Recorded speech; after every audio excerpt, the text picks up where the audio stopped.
Arabella Advisors was a group that was very interesting. They have it's a public affairs consultancy, and they started up multiple, it happened over time, but they set up Marabella is like the original mothership for all this stuff, right? But about 20 years ago, the mothership for it, yes. Mm-hmm. And so they started up a 501c3, and eventually they got, 3 C4s.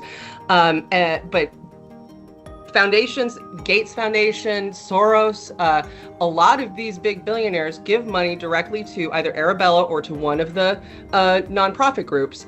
And then that nonprofit groups distributes it out amongst all these different campaigns through a system that is called fiscal sponsorship. And that has been a really big attention getter, at least as more and more people understand it.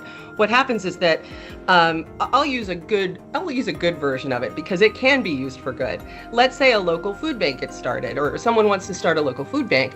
Well, they don't know how to file for tax exempt status, or that person might not know how to raise money or how to set up personnel or finances.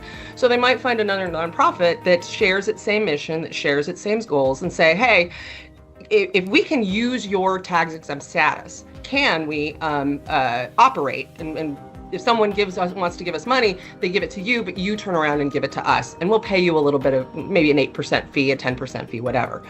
So that's a way that it can work for good. But when it's used to let somebody, okay, we're going to start up these 4 different groups that are all on the same side of an Arizona ballot initiative campaign and are all going to be saying the same messages, but you give it to us and then we'll give it to all of these other groups. It looks like there's a coalition letter a mile wide or a mile deep to support this. Well, it's everybody in the same office. It's some guy who went from door to door to door. I'm being funny. They're not actually going door to door. It's just these are all groups that are managed by the same firm. It's manufactured. It's to make it look like it's actually much more comprehensive and grassroots and authentic than it really is.